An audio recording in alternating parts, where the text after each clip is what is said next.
Hi guys, welcome back to the class. So in this class now we are looking at a gradient, a point form. It means we have a gradient and a point is formed. So you'll be asked to find the equation. So let's see how to express the equation.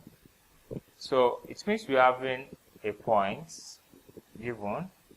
Let's say we're having a point of coordinates xy, which is a point, and the equation is expressed as y minus y1 equals to, we're having x1 y1 equals to m into bracket x minus x1. So this is the formula for gradient a point form. Thanks for watching this video. In the next class, we'll be solving questions. See you in the next.